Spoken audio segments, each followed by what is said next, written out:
माँ, ये राधिका है, तुम्हारी बहू। राधिका गांव में हॉस्पिटल में नर्स का काम करती है। बस हम दोनों में दोस्ती हो गई और हमने शादी कर ली। राधिका, माँ के पैर छू। अरे चल हट नालायक।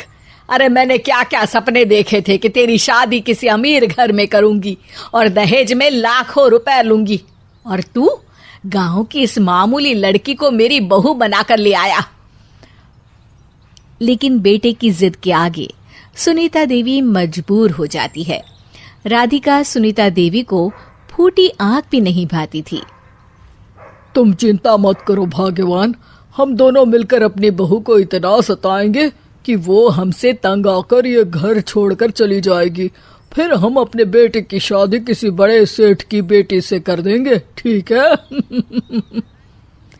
अगले दिन सुनीता देवी अपने बेटे का कमरा साफ कर रही होती है। तभी बहू के सामान में उसे एक बड़ी बड़ी मूंछों वाले आदमी की तस्वीर दिखाई देती है और उसके कंधे पर एक बड़ी सी बंदूक टंगी होती है। तस्वीर के नीचे लिखा होता है डाकू मंगल सिंह। ये किसकी तस्वीर है बहू? ये मेरे पिताजी की तस्वीर है। बस फिर क्या था। ये सुनते ही सुनीता देवी के हाथ पैर कांपने लगते हैं। वो भागती हुई सीधा अपने पति के कमरे में जाती है। अरे गजब हो गया जी, गजब।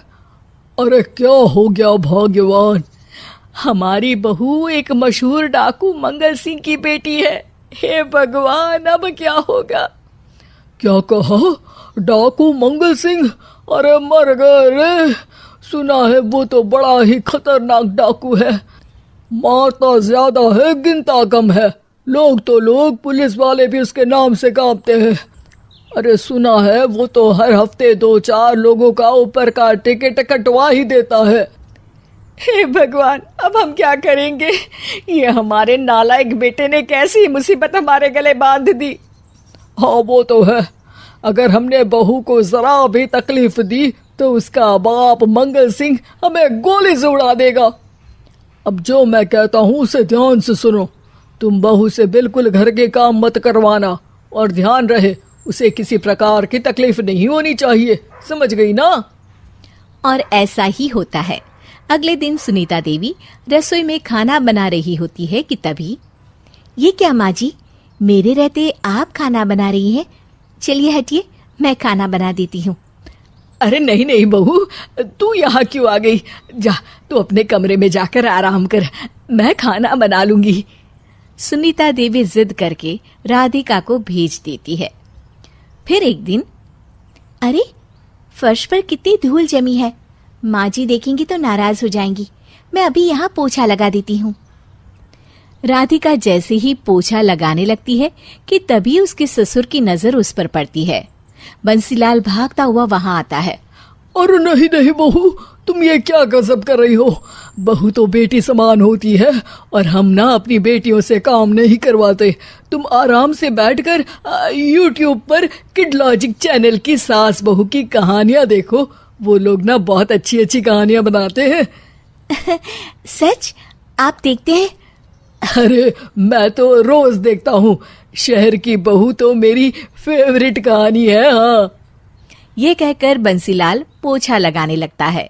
इस तरह राधिका के सास ससुर सारा दिन उसकी खुशामद में लगे रहते हैं और उसे किसी महारानी की तरह रखते थे। कैसा लगा बहू? पिज्जा टेस्टी तो है ना? अच्छा, मीठे में क्या खाओगी बोलो तो? माँ जी, मुझे तो काजू कतली बहुत पसंद है, और उसके बाद 1 गिलास लस्सी मिल जाए तो मजा आ जाएगा। ये सुनते ही सुनीता देवी अपने पति को कोहनी मारते हुए कहती है, अरे सुना नहीं, बहू क्या मांग रही है? जल्दी से भागकर बाजार जाइए और सब खरीद कर ले आइए। हाँ हाँ भाग्यवान, अभी जाता हूँ। राधिका की तो 5 उंगलियां घी में थी। वो तो अपने ससुराल में मजे कर रही थी। दूसरी तरफ राधिका की सास उसके लिए कभी नई साड़ी खरीद लाती तो कभी उसके लिए नए गहने बनवा देती। फिर एक दिन डाकू मंगल सिंह अपनी बेटी राधिका से मिलने अपने आदमियों के साथ आता है। उन सबको देखते ही राधिका के सास ससुर डर के मारे कांपने लगते हैं। मर गया रे, डाकू मंगल सिंह तो सच में कितना डरावना दिखता है। ऊपर से इतनी बड़ी बंदूक लेकर घूमता है। कैसे हैं समधी जी? क्या हुआ? आप इतना घबरा क्यों रहे हैं? और आपको इतना पसीना क्यों आ रहा है? आपकी तबीयत तो ठीक है ना? जी अभी तक तो ठीक है, पर लगता है बहुत जल्द खराब होने वाली है। क्या कहा आपने? जी जी कुछ नहीं, बताइए बताइए कैसे आना हुआ। दरअसल आज आपके शहर में हमारी नाटंकी मंडली का प्रोग्राम है, तो इसी बहाने सोचा बेटी का ससुराल भी देखता चलूं। ये सुनते ही राधिका के सास ससुर हैरान हो जाते हैं। क्या कहा? आप नौटंकी में काम करते हैं? हाँ माँ जी, पिताजी डाकू की एक्टिंग बहुत अच्छी करते हैं। उन्हें तो कई अवार्ड भी मिल चुके हैं। और ये बंदूक, ये तो असली लगती है। तभी राधिका के पिताजी अपनी नकली मूंछ निकालते हुए कहते हैं, इस मूंछ की तरह यह बंदूक भी नकली है। ये तो छर्रे वाली बंदूक है।